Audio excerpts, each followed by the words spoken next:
Well guys, good morning, only just. I should have been here a little earlier, but I've just arrived in Gdańsk. I'm in Gdańsk, which is the station here, the main station in Gdańsk. And we're here for a day of exploration. I haven't been here for about 5 years, and the last time I was here it was fantastic. But let's see if anything's changed. Probably not a lot, but when you travel by yourself, you can see a lot more of these things. And I was with someone the last time I was here, so I was sort of, you know, you're trying to please both people when you're traveling that way. So let's have a little look at this station, because I've never been to Gdańsk before. Last time I was here, I was driven. We do have lockers here, so I could drop my bag off, but it's so light. I literally just have a couple of t-shirts and a laptop in there, so I don't really see the point.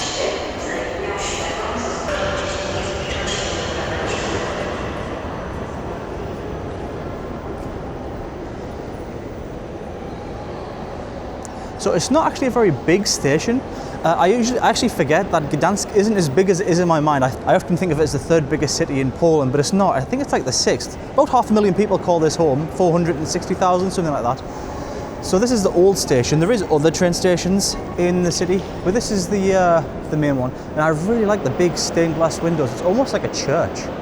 Massive high ceilings there. Got the ticket offices, a little shop. And that's about it, in a few platforms. It's not really that big. Especially if you compare it even to Poznan station. But Poznan is a bigger city. I often think in my mind that Gdańsk's bigger, but it's not. Poznan is significantly larger, and that station has, like I say, a huge, if you saw the last video, a huge mall attached to it. So yeah, here we are in the big city. Let's see what there is to do. One place I do want to go is the World War II Museum. There's a really big World War II museum here, and I really want to explore that place. There's also another fantastic museum here about Solidarność, which is like the solidarity movement. I'll talk a little bit more about that in a minute, because you still see signs about it all over the place here in Gdańsk. But here's a bit more of the station from the outside. Big clock tower. I really like that actually. Some more red brick buildings. That's a really nice touch. So you can see, yeah, it's about 5 to 12 now. So yeah guys, I thought we'd just come round the other side of the station actually. It's too pretty to walk away from so soon and have a look. So you can see the clock tower from the other side there. And it's just really a nice looking station. I mean, it's got nothing on Sunderland Central Station of course, but it's not bad. You can even see some of the older platforms here. The older platforms are pretty sweet actually. I quite like the design on these. I'll have to put up on the screen now when this was built, because obviously it's not a modern station, although it looks in fantastic condition. Like, it almost looks quite new. I don't know if they've like done some refacing on the brickwork here or cleaned it, but you'd think if it was super old that this would be black. But maybe it just looks older than it is. Maybe this is actually the case quite a lot of the time in Poland, which I quite like about the place, is, let's say, this might have been an older station. You'll find, let's say in Warsaw, you've got the old town. Pretty much all the old town in Warsaw was built in like 1947 or just after the war, because it got flattened, but they rebuilt it as it was, which is really good, because instead of just like everything looking the same, I'm sick of seeing tall glass steel buildings, or especially in Poland, the commie blocks are terrible. I can't argue with that. No one can, they look terrible. But here, yeah, maybe they've just rebuilt it as it was, I'm not sure. But there we go, Gdańsk, the old station. And we can see over there in the distance the cranes, because this is Poland's main port city. This is an industrial city. It's not just really a touristy place actually. Although I think more people come up to the seaside, maybe to like Sopot, somewhere like that. I've heard that's more of a resort place. I don't know if that's true. But, oh, I like the seals as well. Gdansk. Sick. But more people would go to somewhere like Sopot, I believe. Gdansk is actually, people come here to work, massive port city, lots of industry, and this is the place where sort of the fall of communism really started. It was this place right here. Interestingly, what we can see here is different cities here, although these are German ones, so Berlin, Bremen, Hamburg, Frankfurt, Gdansk, Dusseldorf, Hanover, and Cologne. Now, Gdansk used to be a German city. It used to be called Danzig. A long time ago, when obviously Germany was a completely different shape. But now it's Polish. And now we have the Polish side here, Wrocław. Obviously back to Austria, Wien, Stuttgart, Praha, Nuremberg, Munich, Mannheim, Leipzig. So interesting. I wonder if you can go to all these places directly from Gdansk station, because I know the last train we took from Poznan from Wrocław to Poznan actually started in Prague and then went all the way up to Gdansk. So I wonder if you can also get trains, I assume you can, from here to Germany and all those different parts, which again would be a really interesting trip to take. I have taken a train from Berlin to Poznan before, but never to Gdansk. One thing you will notice as well when you're in Poland is there's a lot of these sort of like subway walkways to get under the roads, and there's always shops inside of them, and sometimes even bakeries, so they often smell quite nice, which is contrast to other countries where you're in the little underground subways and they just smell like a public toilet. But no, oh literally, yeah, look. So here we've got a little bakery area, and they've got really cool like poppy buns, little cream buns. How cool is that? Chocolate muffins. Same there, we've got another one, and they look straight out of like the 1970s. I love it. It looks like they were probably there back in the day when this was still a communist country. And they smell pretty good actually. I could smell a little hint of like a yeasty dough smell and a little touch of like poppy, which is great. And you can get your magnets and things like that, which we probably should do, guys, because you know I love a fridge magnet and I don't think I have one from Gdansk. What have we got here? That looks pretty good. I like that.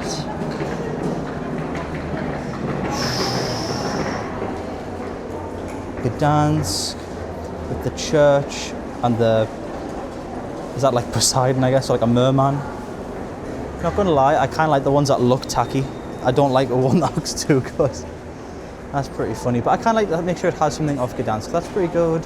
I kind of like that. Ooh, I could spend all day choosing a magnet. Cheers.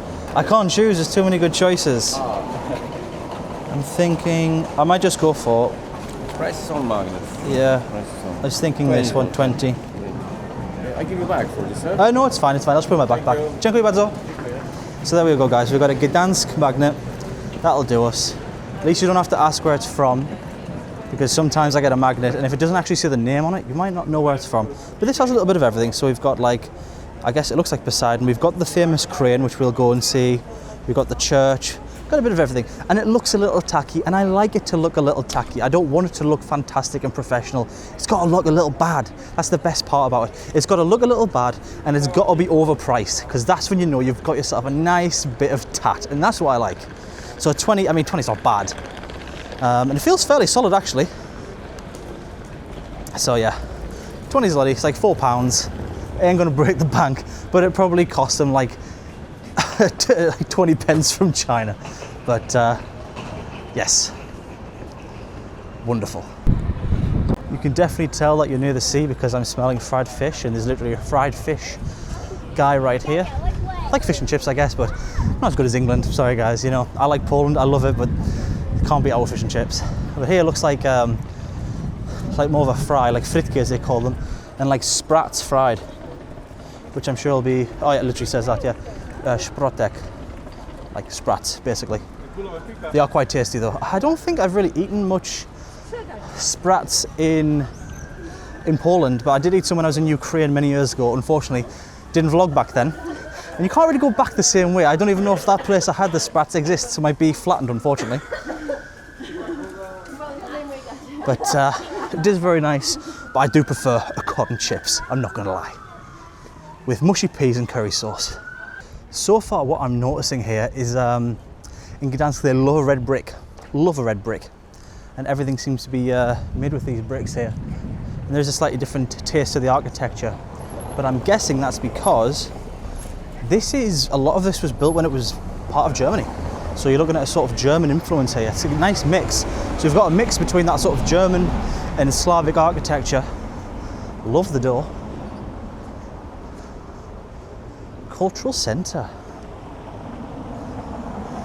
And look, like that there, that building just really, yeah, it gives the German vibe. And I like the colours of these, which again looks quite Polish. Got a little van doing coffee. And of course, but guys, you know you're in Poland. You know you're in Poland because you look straight ahead. What do you see? We've been off the train for like 2 seconds. Żabka. Oh wow. Little padlock, little canal here maybe. Little guys fishing. Any luck? Any luck? He's getting a few bites, that's what we like to see. Let's have a look at this side. This is great. This is what a beautiful little, beautiful city this is. This is great. It's very picturesque. More locks. Little canal, a couple of little duggies, a few more. That's wonderful. That I love that building with the timber on the outside. Got a church behind. I guess that's the church. Yeah, that's great. It almost gives a little bit like Amsterdam vibes actually, with the canals and the locks. Let's have a little explore. I think I need to go that way, but let's go this way because this looks interesting. Like I say, guys, I don't really have that much of a plan for Gdansk, and I don't normally make these types of vlogs where I walk about. I usually like have a mission. Like we take the train from A to B, we get this biryani, we eat these foods, we do like boom boom boom. I don't usually just walk around, but because sometimes I feel like it's a bit boring, like to just watch me walk around, but some people seem to enjoy it, and I watch other people that do it, so I thought I'd bring you along and you can get my original take on the place. I just sometimes find it difficult to vlog without like a really objective. Even though really I do just walk around and wander. I just gallivant, guys. That's what I do. I'm a gallivanter. You gallivant around. Look at this building. Oh, that's great. You know, with the tops of these buildings, this one's a little bit different, but the tops there, I always think they remind me of a bulb of garlic, like a garlic church. Right then, guys, so this here behind me is St. Catherine's Church, which is a mighty big building, and like I say, it's all brick. They love the bricks up here. With a beautiful little chimney cake stall next to it. I love the design of the stall. Obviously this is not old, it's just meant to look old. And they have all sorts. Cinnamon would be the original. And these are delicious. It's like kind of like a churro but not deep fried, if you want something similar. Or like a donut that's not deep fried. If only you could smell it. It smells divine. I really smell the cinnamon, but we had breakfast not too long ago, so I'm not really hungry at the minute. Now, to go in here, I believe you need a ticket, and I'm not a fan of paying to go into churches. It seems quite sacrilegious to me, but maybe that's just for the tower. Let's go in and see what we can see.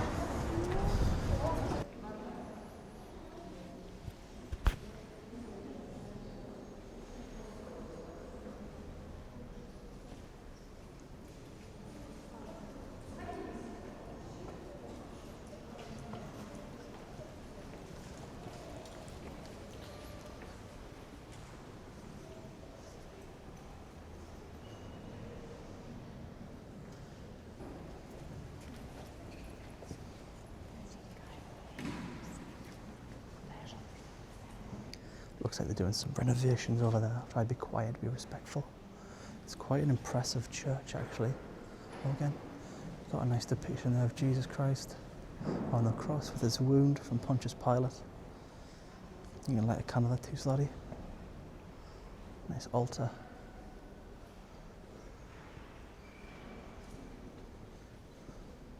Right, this is something you're going to see a lot when you're in Poland. I don't know how well you can hear me, but that's John Paul II, the Pope. He was the first and only Polish Pope, and Poland's a very Catholic country, even more so back in the day. So, in Polish, I believe his name is Jan Paweł II, so if you hear people talk about that, very big thing. They love him here. You will see statues of him all over Poland. If you're in villages, everywhere you'll find him. And I think it was 937. I could be incorrect on the time, but that's like a very sacred time in Poland. It's like a lot of, yeah, I even believe like when he died, which was the time of his death, 937. I'll put the actual number up in case I'm wrong. But they stopped football games, they stopped everything when it happened, like when he died. He was like very instrumental. He was a pope for a very long time. Obviously he's very loved by the Catholics, but in Poland, huge. And he helped a lot actually during, I guess, like the Solidarność movement and the ending of communism. So big up John Paul II. They love him. Although again, with any Catholic pope, he wasn't without some of his controversies, to say the least.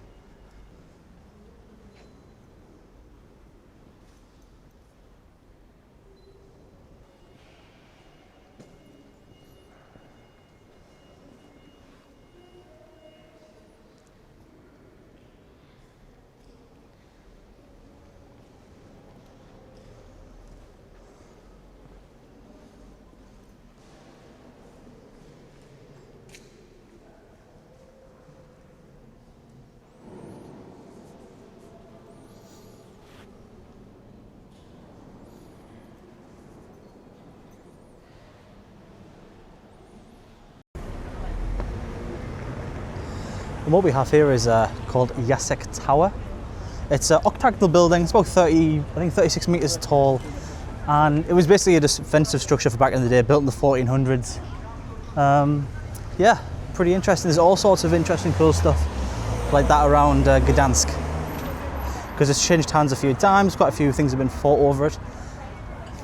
Oh gosh, it smells wonderful around it. I tell you as well, in the church it smelled like cinnamon because of the drafted in from the not funnel cake, the chimney cake place. Sorry, funnel cake. I'm not in America. Chimney cake. We're in Poland.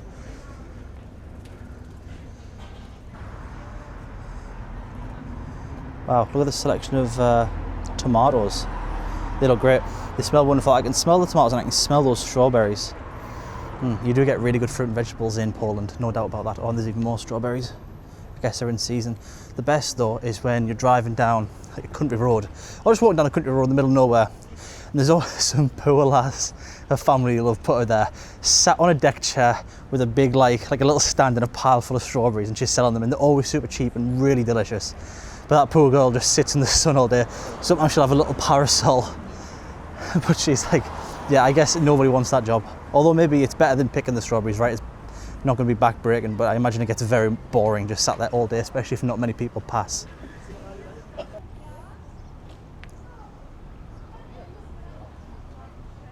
It looks like there's a lot of bike rentals here as well in Gdansk, which is awesome.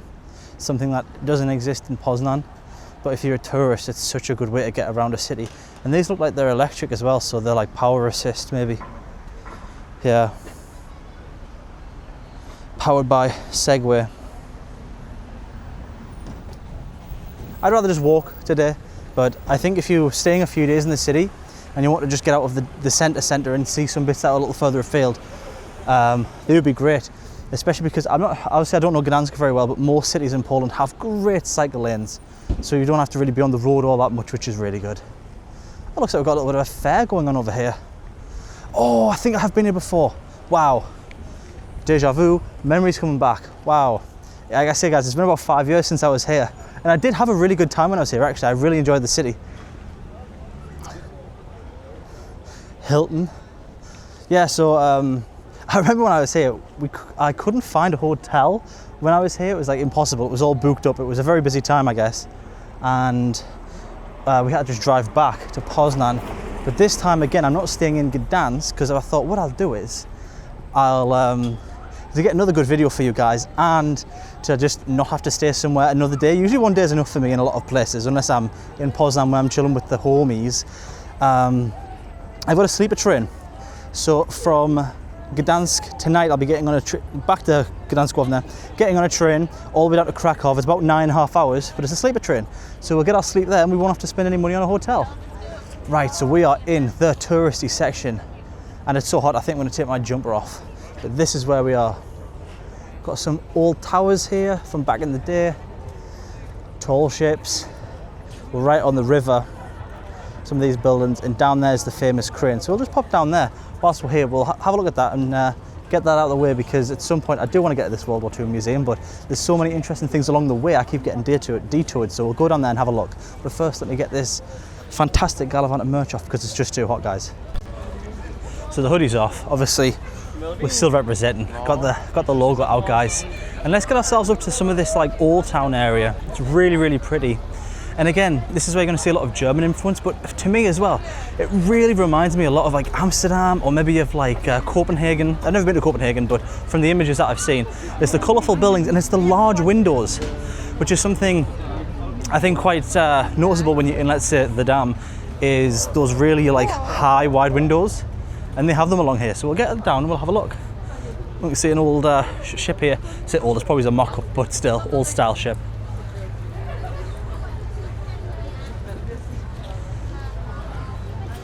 Tons of like restaurants and bars along here as well.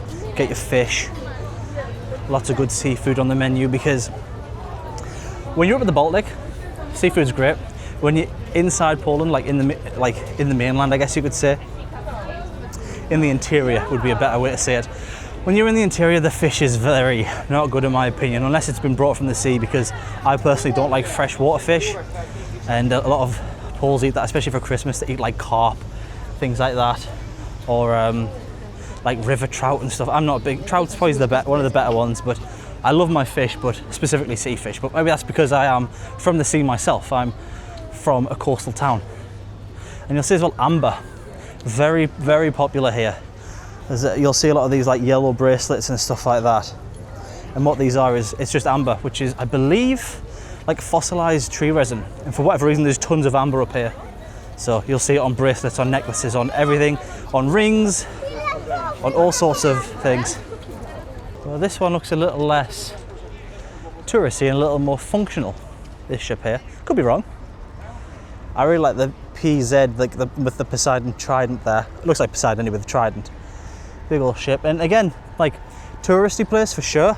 I'll tell you what, I've seen a lot. I've only been here about 10 minutes. I've seen a ton of Yanks. I keep hearing Americans all over the place, so must be popular with them.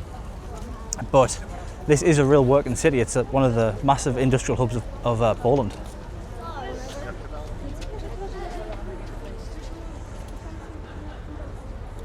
Right guys, so where we are now is like the icon of Gdansk, I guess you could say. This is the old medieval crane. And it's one of the oldest surviving medieval cranes anywhere. And this is also a defensive structure. So you can see here, this is actually a twin gate.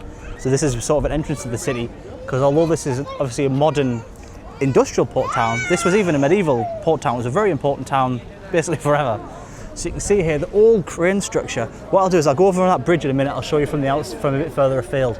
But it's this large overhanging wooden structure, which is part of this gate here. So we'll go through and I'll show you the outside. And you can see here the big wheels for the crane.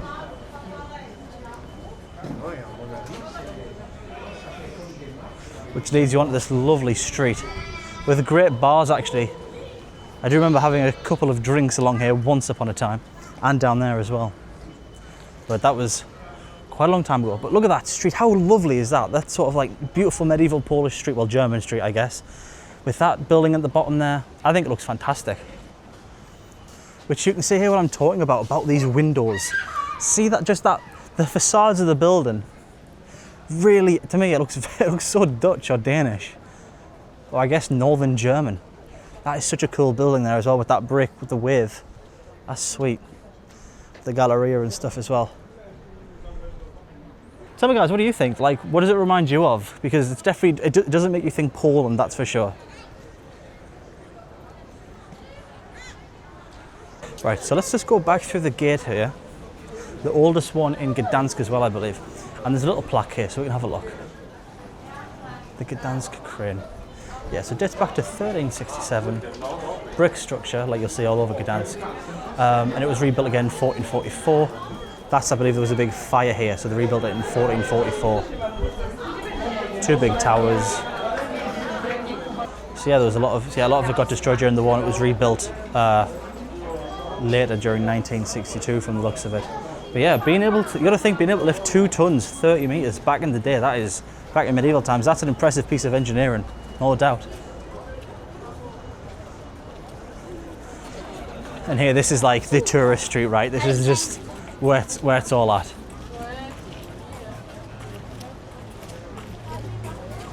Lots of old architecture, some newer buildings. Like here, I can see they've tried to sort of match the style, but in my opinion, it looks terrible. These, on the other hand, like that looks amazing. I love this sort of stuff. Right, we're going to get to that bridge, and I'll show you from the bridge what the gate looks like, the crane, sorry. Try not to get in the way of everyone taking photographs. Obviously, a very popular place to get some pictures. I mean, look at that there. The buildings are beautiful. I like sort of that wooden bottom there as well. It just has a nice vibe. Really, really cool place. Architecturally, definitely one of the better looking cities in Poland. I mean, they all look pretty good, especially in the old town, but this is really quite nice. So here, we can see the crane a lot better from where we are now. See that big overhang? So it says 30 meters. So let's say back in the day, a boat would come along, they'd drop down, I guess, like their winch, and they'd be able to lift 2 tons at a time up there, which is absolutely amazing. So I imagine, obviously I'm not sure, but let's say you were bringing grain from somewhere. There's always grain in the medieval times, right? You bring your ship along with your grain. You'd probably have some carriages waiting here, and then you'd lift it up and plop it onto the carriages. Or whatever it is, maybe ammunition, machinery, weaponry, cannons, things like that. You know, back in the day, it's probably not easy to move a massive piece of iron. So you would have to have something like this. And this is what set it apart from a lot of places. Absolutely fantastic.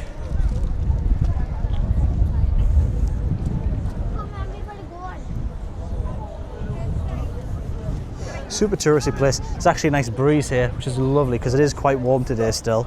Not as hot as it has been, it's been such a scorcher. But today, a little bit cooler. And we can just see some of that beautiful architecture. I mean, you could just stand here all day and just look at it. Absolutely fantastic. So there's another one of the gates you can go through. You see the gate there, and there's another gate further along. And you have them along here you can pass through. This bridge is, of course, a newer edition. I don't think they quite had steel and glass bridges back in the 1400s. Right, let's get ourselves along to that World War II museum that I actually came here to see, which is down there.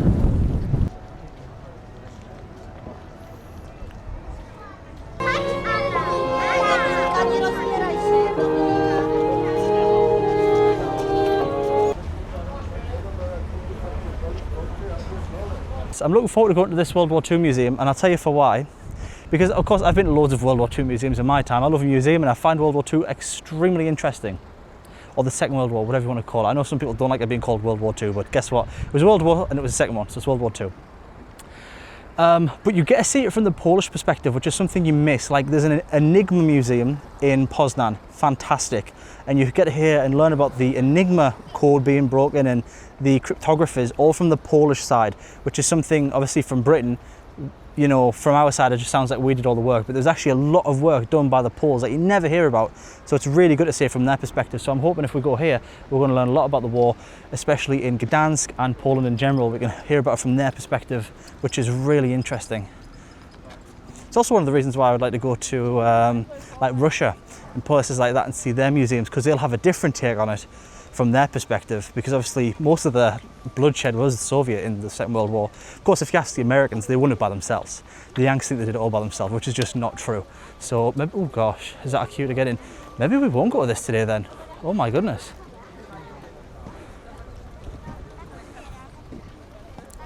I didn't think it would be this busy. I thought I could just walk in. I guess I'm very wrong.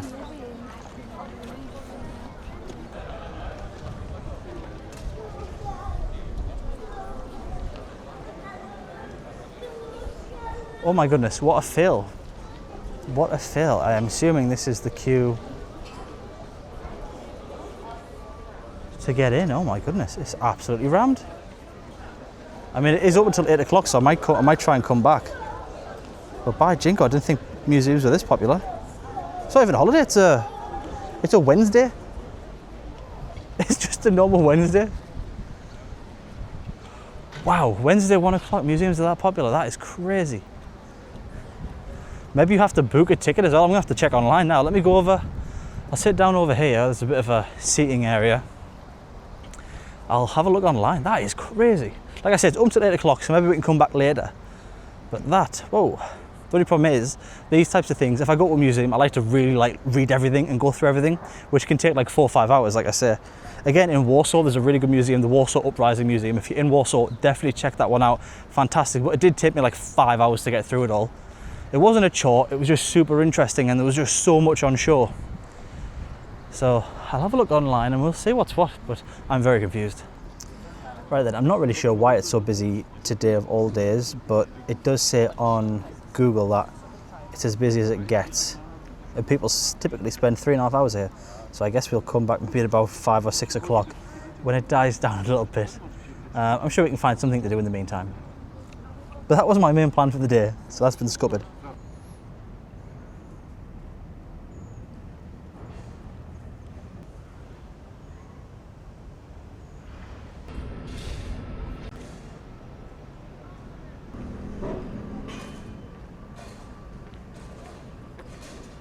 Right, so after we couldn't get into the museum, because I'm not standing in that line, hopefully later on it'll be quieter and we can get in. I'm just walking back to get some lunch from somewhere, and we're passing just this absolutely gargantuan church. I mean, look at how long those windows are. Incredible, and how high that tower is. And I really like the clock on top. That's St. Mary's Church, or St. Mary's Basilica. We'll have to pop in there definitely later on today. I think it looks pretty awesome. and just in general, like, look how nice these streets are. Got a little fountain, you've got kids playing. It's pretty amazing. We've got a gift shop here with just some absolutely I love tap, but this is next level. We've literally got tung tung tung sahur and we've got bombardiro crocodilo. Wow, didn't think that would make it into one of my vlogs, guys, I must say. But look at how lovely are these streets. Like, just to walk around, it's just an absolute pleasure. I really like the trees. I think they make a huge difference having a little bit of greenery in there. You've got these lovely little cafes and restaurants. You can sit outside and enjoy a coffee or a bite to eat. Yeah, man, Gdansk is a vibe. Great place. In the region of Pomerania in Poland, in the north, Pomerania. And if you're thinking Pomeranian dogs, I believe that this is where they come from, those little fluffy dogs. I have seen a couple whilst I've been here, actually.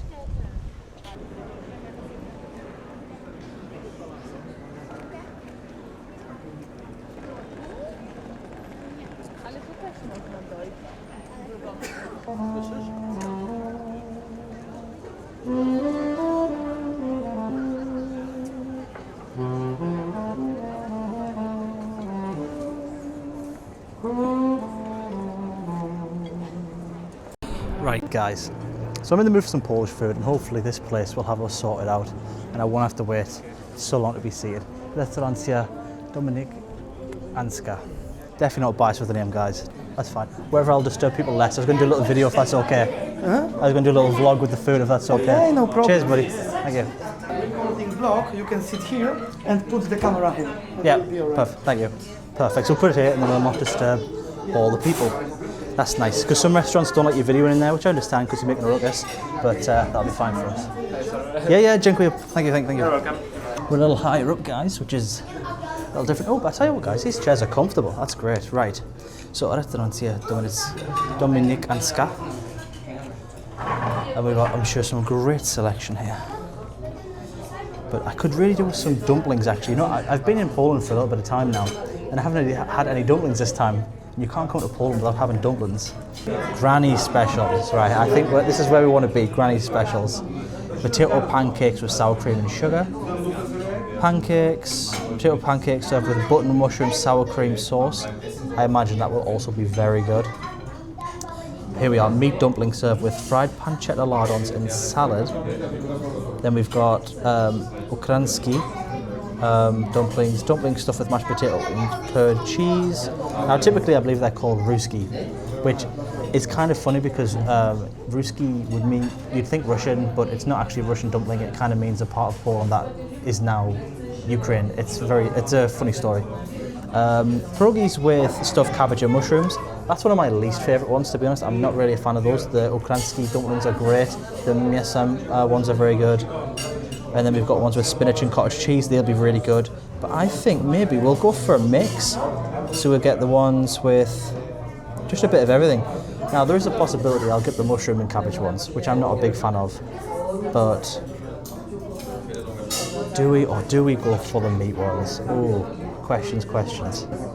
I'll go for a mix because then I can show you them as well, guys. Even if it's the cabbage ones that I don't like so much, they're not inedible. They're just not my favourite. But it means I'll probably just get 2 of each, I assume, because it's a set of 8. And then to drink, what do we get for drink? Oh, they've got kvass.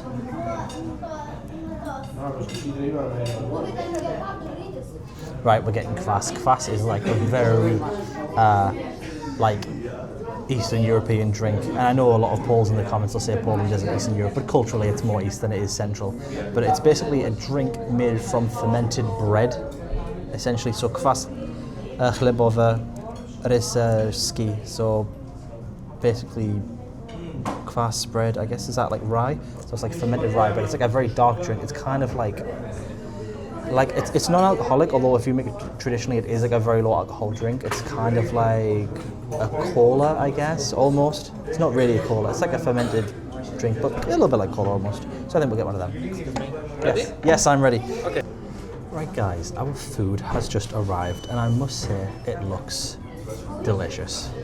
We've got a lovely steaming plate of pierogi here, a little bit of fried bacon, some fried onions, a nice pot of sour cream, and a nice little shredded carrot on the side. doesn't get much better than that, with a beautiful kvass as well to enjoy it with. And since we got a mix, we don't know what we're going to get for each one, so that'll be a nice little surprise. Hopefully, we might have looked out and not got any cabbage and mushroom, but I'm sure we will have. But everything else, so like the cheese ones, the spinach ones, the meat ones, I love all of those. So let's start right here. What have we got? We've got cabbage and mushroom, guys. Just show you that.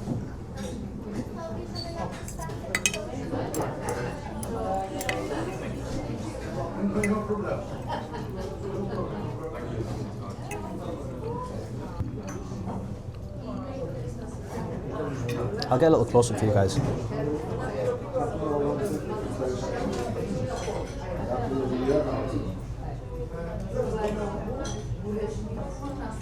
So guys, actually I don't normally like cabbage and mushroom ones, but those, go away fly. But those ones are actually pretty damn good. I'm surprised. Like normally I avoid them because I've had them like 2 or 3 times and I'm not a big fan. But these ones are actually really nice. Maybe it's just better cabbage and different type of mushrooms, or it's just prepared better, but this is really delicious. Pierogi are really good quality. Obviously everything's nice, fresh, hot, steaming away. And yeah, the filling's great. So you got that cabbage, it's like kind of like a sauerkraut, the mushrooms, and there's obviously black pepper in there as well, so it's got a really nice little peppery aftertaste. Let's have some with some sour cream and a little bit of bacon on there.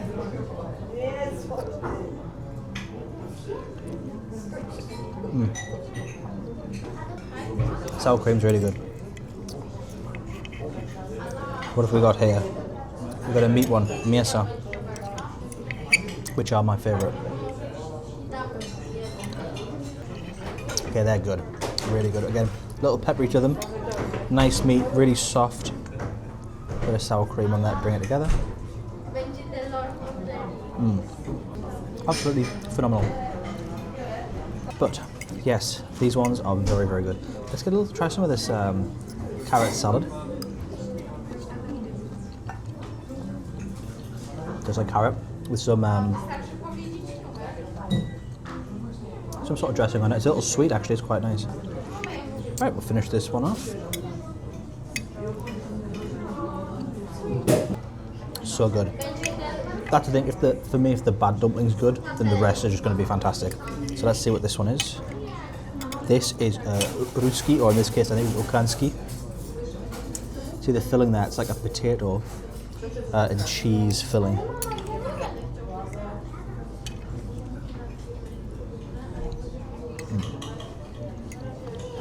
Very good. Very, very good. Because these ones have no meat in, they pair especially well with the bacon, or the pancetta lardons in this case. So if you're a vegetarian, coming to Poland as well, pierogi are a great option because you'll always find the ruski ones and you'll always find the cabbage and mushroom ones. And there's no meat in those at all. Obviously if you're vegan, what are you going to do? But I guess the cabbage and mushroom, technically vegan, although they usually serve with sour cream, but I guess you could just opt out of that and just get the cabbage and mushroom ones, which in this case are actually still pretty good, but the ruski ones are really good. I forget what the other options were. That's another meat one. Right, these must be the 2 spinach ones. Yes, so you can see inside there that green spinach and cheese.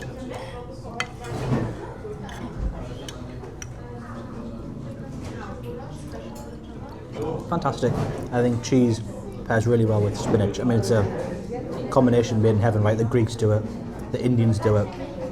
It's fantastic and it works great with these little spinach dumplings. So again, other than one, this is all vegetarian actually. You've got the one meat one, but the rest are fantastic. Well guys, this place I can definitely recommend. The service has been lovely, the food's fantastic. I'm going to now eat these off camera, because you don't need to eat every bite. And then maybe we'll get a dessert afterwards, I don't know, it depends how full I am. So I'll get back to you when either I'm finished or we're getting dessert. That was absolutely delicious, I smashed it. The plate's already gone, he literally just took it. I finished, he took it. The service is very quick, very good. And he said, do you have room for dessert? Maybe I do, we'll have a look at the options. I have room for the right thing, so we'll have a look. Well, we got apple pie, served with ice cream. Ice cream dessert. Oh, a little fondant chocolate. Well, guys, if you know me, you know I love chocolate, so I think we might go for a little fondant czekoladowe z lodami. So, fondant chocolate ice cream with, I guess, fondant chocolate with ice cream, I think. Right, guys, our dessert is here. I don't think it's particularly traditionally Polish, but it is going to be delicious, I assume. We've got a little ice cream, a little chocolate fondant, and a couple of slices of orange. And a very long spoon. That's definitely got 3 O's, not 2. Let's try a little of the ice cream.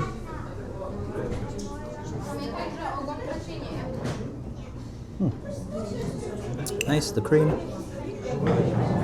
Also nice. Let's split this boy open so you can see. Look at that. Doesn't that look great?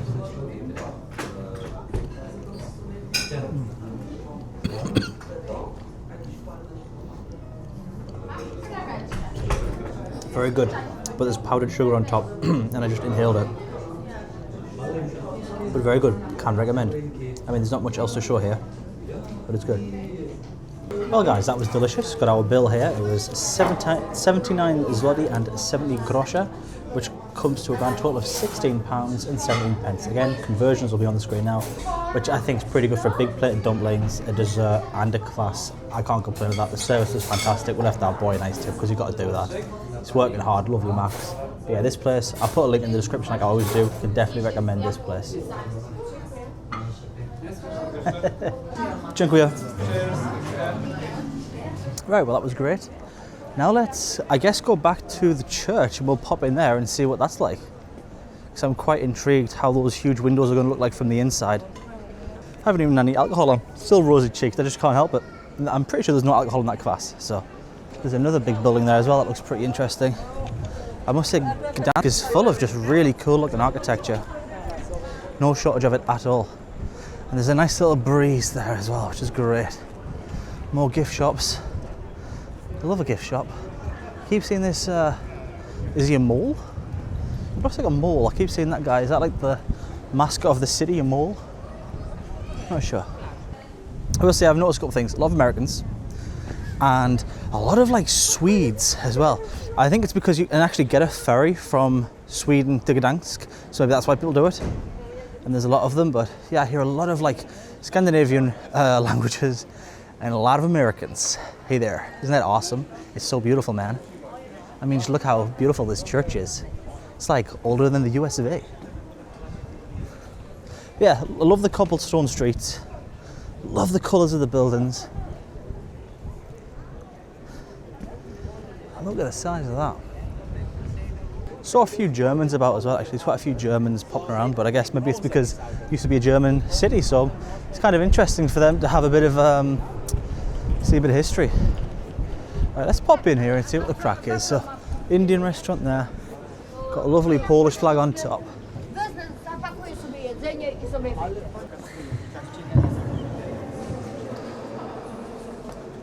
Oh.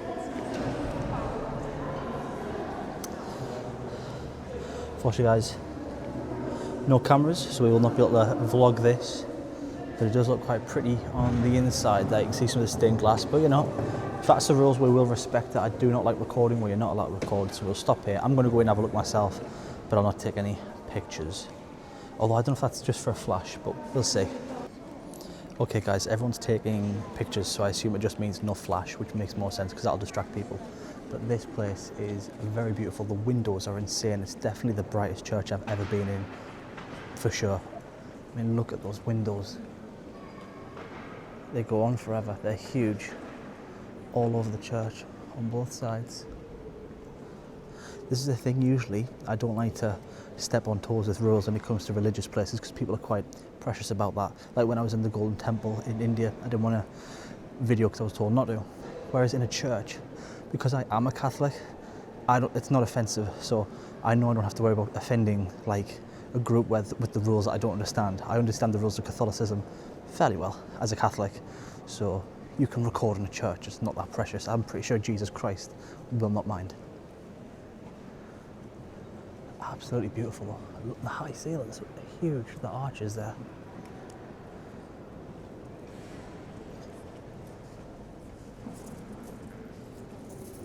So we've got something here about the police. The candles.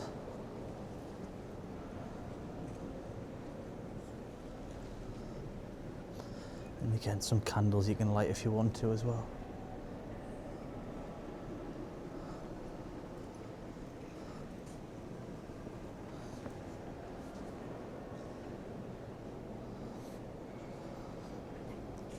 Good old Holy Mary with baby Jesus, like a sort of mosaic. Sort of a nice little mosaic there. And again, we've got some sort of, like, I don't know what you'd call them, like tapestries almost. Flags as well, with Jesus on, Mary and Jesus. Fantastic. I just can't get over because usually churches are quite dark. So I'm just really surprised at how bright it is in here. Because it's not even like a super sunny day outside. It is bright, but not a super sunny day, but it's so bright and it's actually not cold in here. Usually you go to a big church, it's quite cold. I guess those windows are having somewhat of a greenhouse effect because it's actually quite warm in here. But that, let's have a look at this, guys. This stained glass window is absolutely beautiful. I think I'll go around. I don't want to disturb people praying.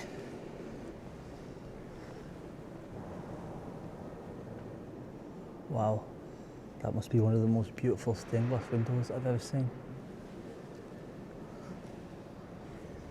We've got a nice sort of wooden carving here as well. Absolutely fascinating. And we've got some sort of clothing items here. Cross, sacraments.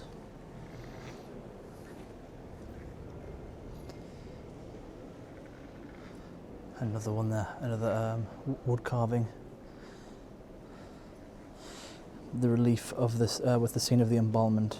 So this is after Jesus has been killed, the embalmment ceremony, before he gets put in the tomb. But that, I can't get over how beautiful that is. I imagine on a day when the sun's behind that coming through, it must be absolutely amazing the way it'll light up the church. You can see down there, you've got the organ as well at the back. And there's quite a lot of people praying there, so yeah, guys, definitely glad I came in here. This is absolutely really beautiful church. You can see there's a little bit of stained glass there as well with the Polish coat of arms, 1889. So you can tell that's the old, well, because it says 1889, but you can tell it's the old coat of arms. If the eagle has a crown, if it doesn't have a crown, that's during the communist times. They took that off, and then when communism fell, they put the crown back on. And there we have Jesus Christ, Lord of Lords, King of Kings. And what I was seeing before in the other church as well, you can see here, you have a bust here of Jan Pavel II or John Paul II, because they love him here. Yeah, 1987. And a very interesting clock up here as well, with the different animals. It smells a little bit like cocoa powder in here, which is a bit odd, but, and it's not just because I've eaten a chocolate dessert. Those windows are fantastic. Right guys, that's a little brief tour of it. I think we'll now leave and not disturb anyone too much longer. But that was really fascinating. Look, beautiful church. I mean, got sculptures up there as well. And obviously there's some work getting done here. Absolutely fantastic. Definitely worth a visit if you're in Gdansk. I would really recommend it. Well guys, that was definitely worth a visit. Really beautiful in there. Nice, quiet, peaceful. Not cool, which was probably the strangest thing. Normally you walk into a huge church or a cathedral and it's cold, but not in there. It was actually pretty warm. About the same temperature as it is outside, even though it was such a high roof building. But like I said, those windows are insane. I've never seen anything like it on a church.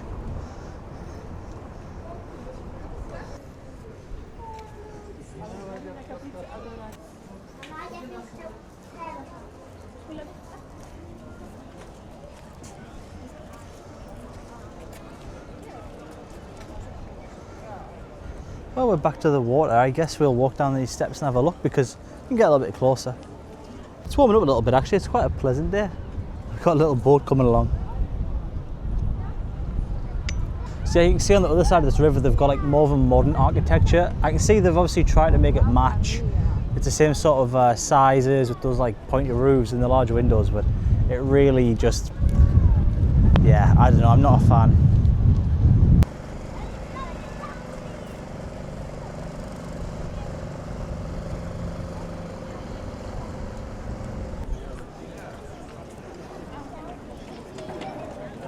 Alright, so it looks like down here is where you can rent yourself one of those little boats if you want.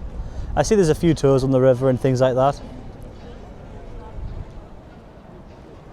I think it's not a bad option. I'm by myself, I'm not really in the mood for it, but if you're with like the kids or a bunch of lads, it'd be a good laugh, I imagine. Typical seaside town sort of stuff, right? Touristy things.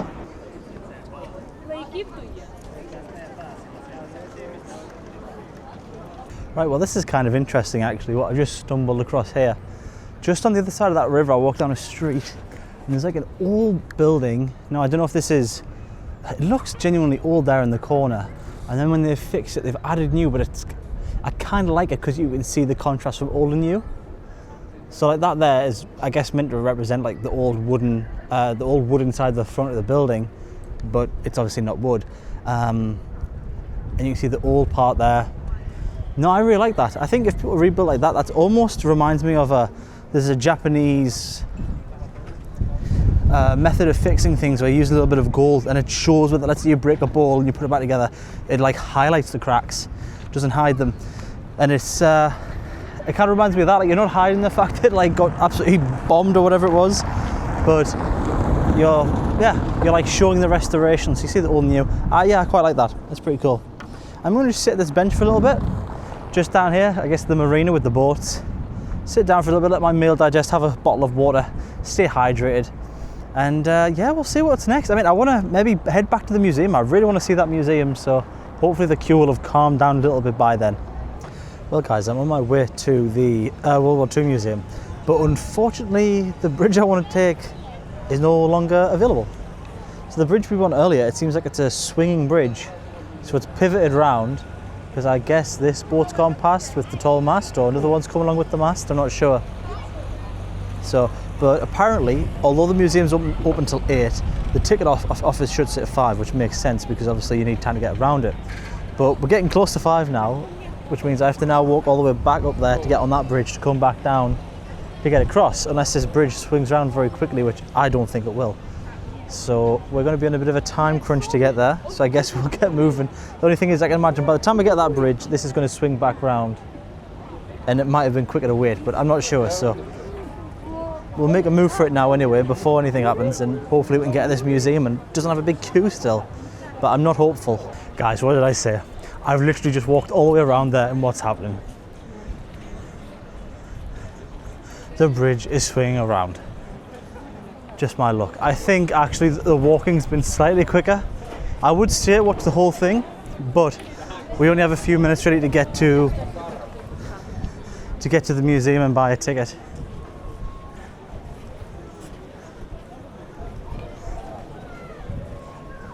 Well, a lot of people are leaving, as you can see behind me. I don't know if that's a good sign or a bad sign, if it's just so busy or what, but see if we can get in. I'm not hopeful, to be honest. If we can, it'll be very good. It's not up the stairs anymore. Might still be a queue, we'll see.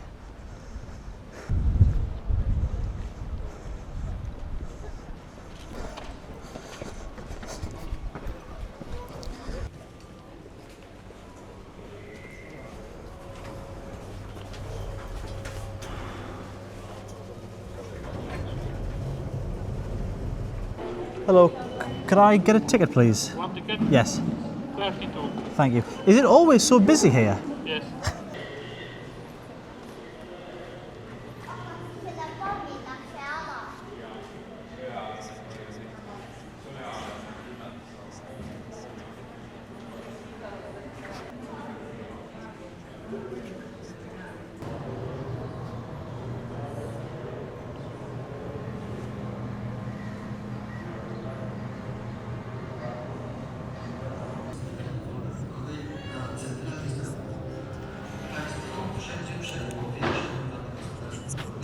The occupiers used terror, targeting the elites, leaders, and those who were deemed class enemies.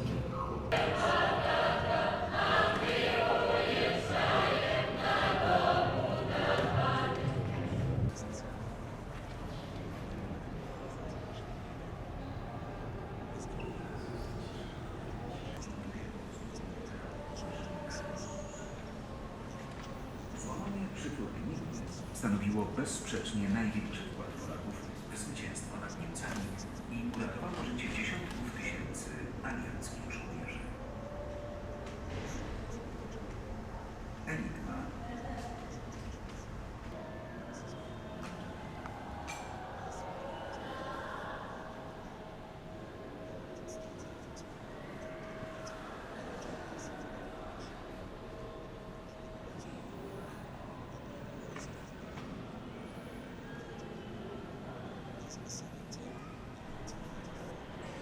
Right then guys, I finished the exhibition. There was two. There was the permanent one, which is the one I did, and there was a temporary one in there. I'll put some clips in for you now. Was it worth it? No, I wouldn't go again. Honestly, it was quite short. It wasn't the best laid out. It was like a corridor and you zip between it, but it wasn't laid out too well. It was extremely busy, really busy. So like certain parts with screens you couldn't get to properly. It was very hot and sweaty. Yeah, they could do with some air conditioning there. Honestly, if you're going to come to Gdansk, I'd recommend the Solidarność Museum. That was really good, because maybe it's because as well, I think the exhibition here, the museum, was very limited. It was a very, very, very brief overview of the Second World War.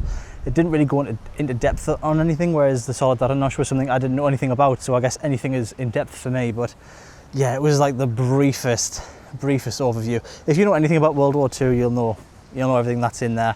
There was nothing new really. There was no real focus on the Polish perspective.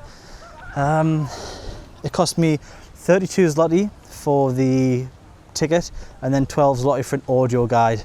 The audio guide was okay, it did track, but there was just not enough content there really. Like I'm thinking the Solidarność Museum, or even like the Warsaw Uprising Museum again, was a really good museum. I was in each of those for like 3-4 hours. This one, I've been in there, I'm trying to see.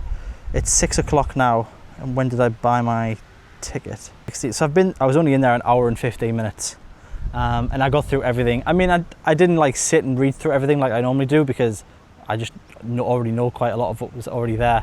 There was some art, there was some like artifacts that were there, some interesting bits and bobs. Most of it you've seen all before, like there's an MG42, there's a German uniform. Like, yeah, if you've been to any sort of Second World War museum, you've seen it all before. There was nothing really new there or unique. And like I say, it was just limited. I was really surprised at how limited it is, because it's a huge building, but it's all in the basement, 3rd floor, -3 is where it is, the underground 3rd floor.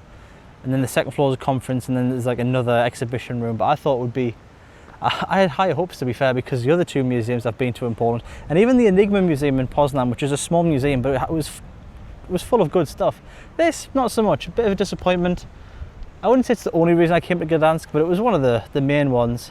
So I've ticked that off. I thought it would take longer and I wouldn't be leaving till 8 o'clock, because I've got a train at like 11:15 at night, or 11:30 tonight.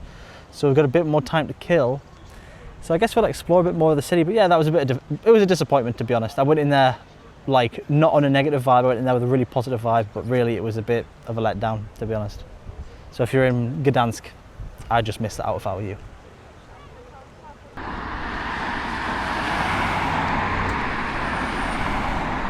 Hey guys, so we can see we're getting to more of that industrial part of the city now.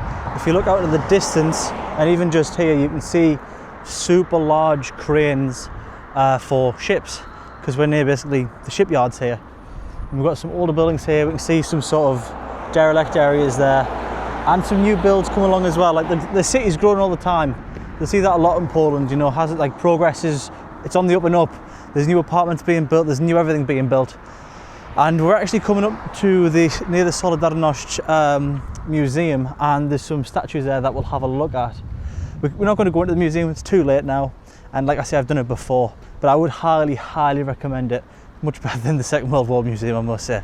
It is really fantastic to learn about the history of this country.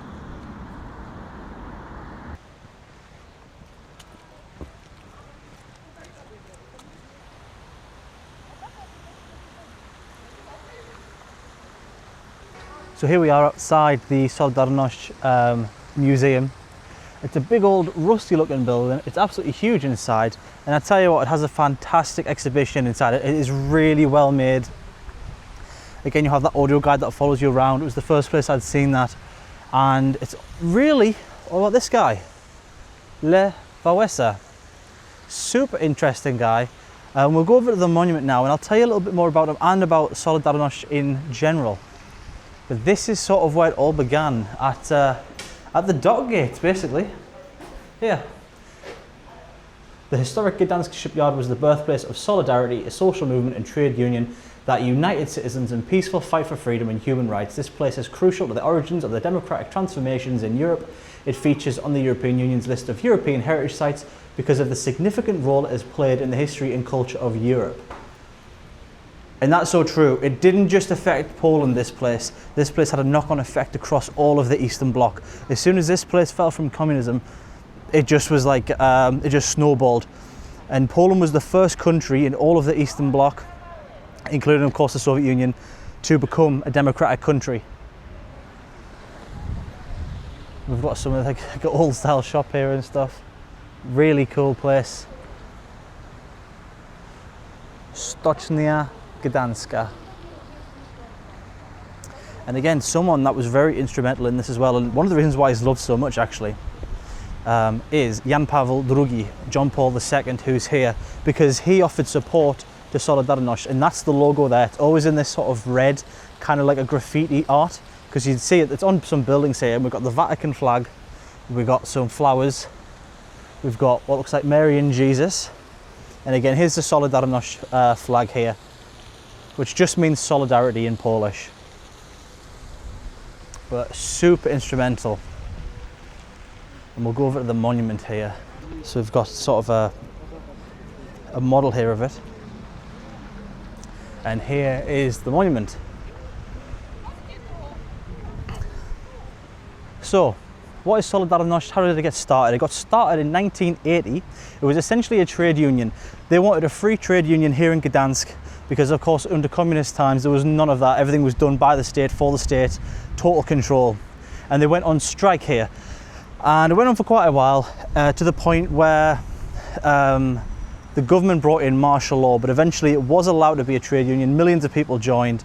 It then had to go underground as they cracked down on it. But it kept on going. It had support from the United States and, like I say, from the Vatican, because John Paul II, the Pope at the time, was Polish and he really pushed for freedom. So what happened was this went on and on and on, and then eventually the government was pressured into hold semi-free elections. They were not really truly free, but they were the freest they'd had in a long, long time. And no surprise, Solidarność won. They won the election, and then Lech Wałęsa, our boy that started it all, went on to become the first president of the free Poland, essentially. He was the first democratically elected president of Poland since 1926, and he was the first ever Pole to win a popular vote. So he was not just democratically elected by some sort of members here in these areas, sort of like in America, you can win the electoral college but lose the popular vote. He won the lot. He was super popular, everyone loved him. He's still alive to this day actually. So a super interesting guy, absolutely pivotal in the freedom of Poland, and then that knock-on effect of all of the Eastern Bloc falling, the Soviet Union crumbling, and democracy coming to a lot of those countries. Of course, some of them don't really have democracy anymore, and never really did, but a lot freer now than they ever were under the Soviet Union and the Warsaw Pact. But yeah, if you come to Gdansk, you've got to come here, you've got to see this place. It was all started by the guys working in the shipyards, basically. And that big old rusty building there, I tell you what, it looks better on the inside than it does on the outside. But it's, yeah, super cool, super interesting place. And the knock-on effect here can't be discarded. Now you can learn way more about this in that museum, because I tell you, it takes about 4 hours to go through it all. If you go through it thoroughly, which I did, it was absolutely fantastic. But it was a few years ago, so I don't remember everything perfectly. But I do believe the leader of the party as well, and a lot of the leaders, because this had to go underground, the government actually arrested them. They were under house arrest for many, many years. And of course, a lot of them could have capitulated and gave in or signed something off, and they never did. They just kept on pushing forward with it, and it got massive. It just got absolutely huge underground. And even in Gdansk now, I don't know. I'll try and find it if I can, but there is some buildings with the Solidarność logo graffitied across the side of them still. So, and I guess they don't want to get rid of it because of that. We now have the amazing Poland which we have today, because Poland during communist times was just an absolute shell of what it could have been. I mean, complete waste of human potential. And now Poland's just growing it's like the best country in Europe, and it's just getting better every year. So it's the place to be. And actually, if you look just down there, we're not far away from where we started today. That is the main station.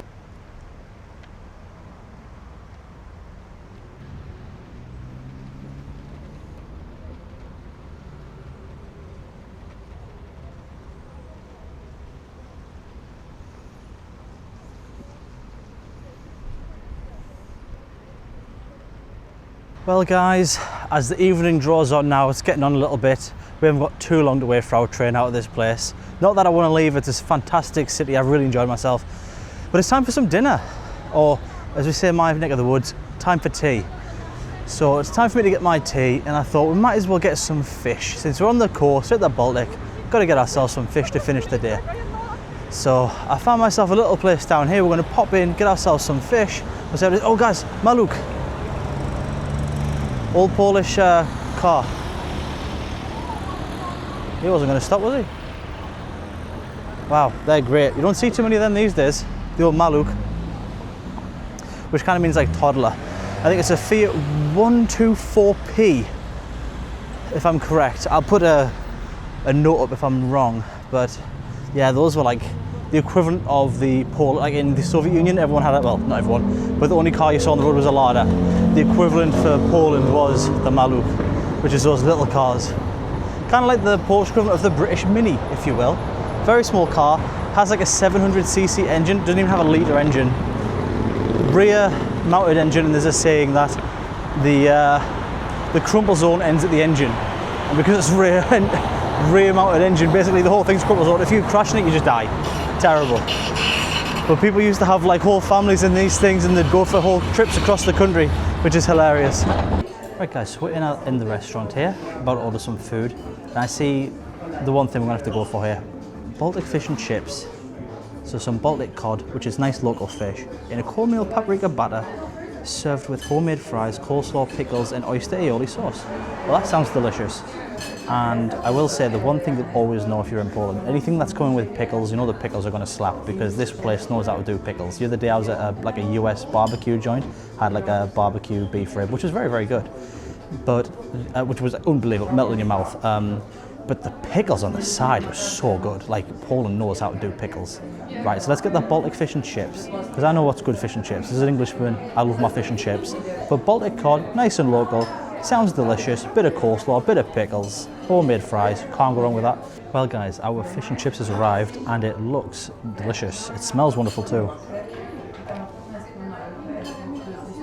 So we've got that lovely crispy fish on top, some nice chips underneath, a big pile of coleslaw, some pickles, and that, I must say, I'm rather interested to see how that's like, that oyster aioli. I've never had that before. So let me pop you guys down, we'll get tucked in and we'll see how good this is. If it tastes as good as it smells and looks, we're going to be in for a real treat. Listen to that though. Crispy. Wow. Nice white flaky fish there.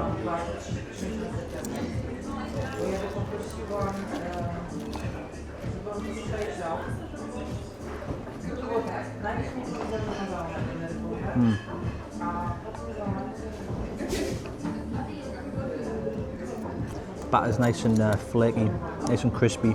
The fish is nice and white and flaky inside as well. Super good. It just feels weird not having vinegar on my fish. Let's try this aioli.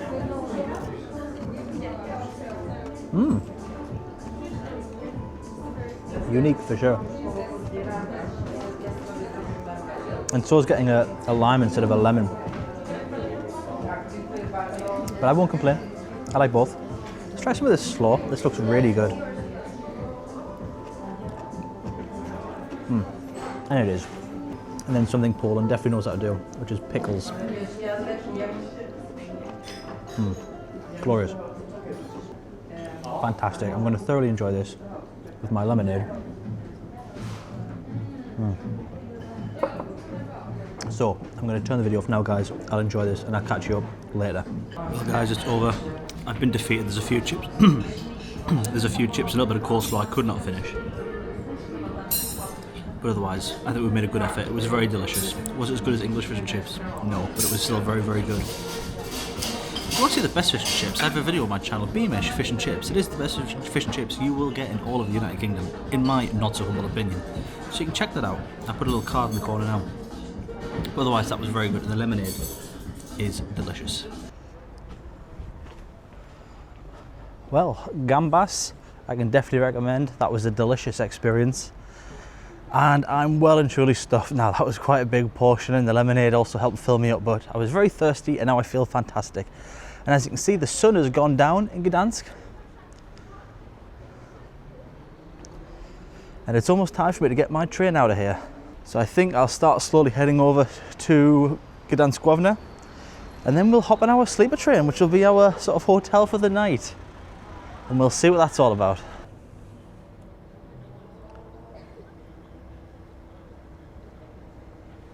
This place, I must say, looks completely different at night. It has a completely different atmosphere. It's much obviously quieter and calmer. It's not really a party city, so even right here in the centre next to the church, it's pretty chill. There is some bars and stuff, but it doesn't have like the nightlife of some cities like, let's say, Warsaw or anything like that. But I'm literally just walking around the town now, just enjoying the nightly walk, just because I've got a little bit of time to kill before my train. I mean, I've eaten, I've drank, I'm pretty good now. There's not much else to do, everything else is shut, unless I want to go to a bar, but I don't really want to drink before I get on the train. So it's just really pleasant, like I say, walking down these streets. Sometimes that's what it's all about, travelling. To me, sometimes it's literally just walking down streets that you don't get a chance to in your hometown. I mean, there's nice parts of everyone's home, I guess, but I don't have streets like this in Sunderland. So it's sometimes just pleasant to just walk along and just enjoy the place. I don't have to even do anything. I can just walk in a random direction. When I'm in Poznan, I sometimes just walk in a random direction and just enjoy myself and see a street that I haven't seen before. That seldom is the case because I've been down almost every street in that city now, but I still find little gems that I didn't know about. This looks like quite a nice place to stay in. Hey brother. I want to join. What's your name, bro? Live? No, I'm not live, bro. No, just a vlog, bro. YouTube? Yeah. Yeah, I want to join. What's your name, bro? Sindre? Sindre. Where are you from? Norway? Norway. Yes. Jag heter Dominic. Du heter Dominic? Your name? Tack. Dominic? Yes. Yes. It's YouTube? It's YouTube, bro. I'm just showing people Gdansk. I was saying there's a lot of like Scandinavians in Gdansk. Yes. I see a lot of Swedes and Norwegians. What's your YouTube name? Galavanta Dom. I'll show you, bro. Why do so many Norwegians come to Gdansk? Drink. Cheap drink. A cheap drink. That's a fair reason. When you post? Will do, bro. Nice to meet you, bro. When are you posting this? This one maybe in like 2 weeks. 2 weeks? Okay. Fine. I'm gonna watch. Take care, bro. Goodbye. What a friendly Norwegian man. We can really just see the beauty of Gdansk at night here. It's so nice along this river, it's so calm. But of course, because this is the Baltic, in the winter it is Baltic, it is incredibly windy and incredibly cold. But today it's really nice and mild weather. And not windy at all, like you can see how calm the river is. And there's that crane there. Looks great. The way it's lit up, I love the old street lights. The way it's lit up and everything is great. Right, I think it's about time we start making our way over to the station now.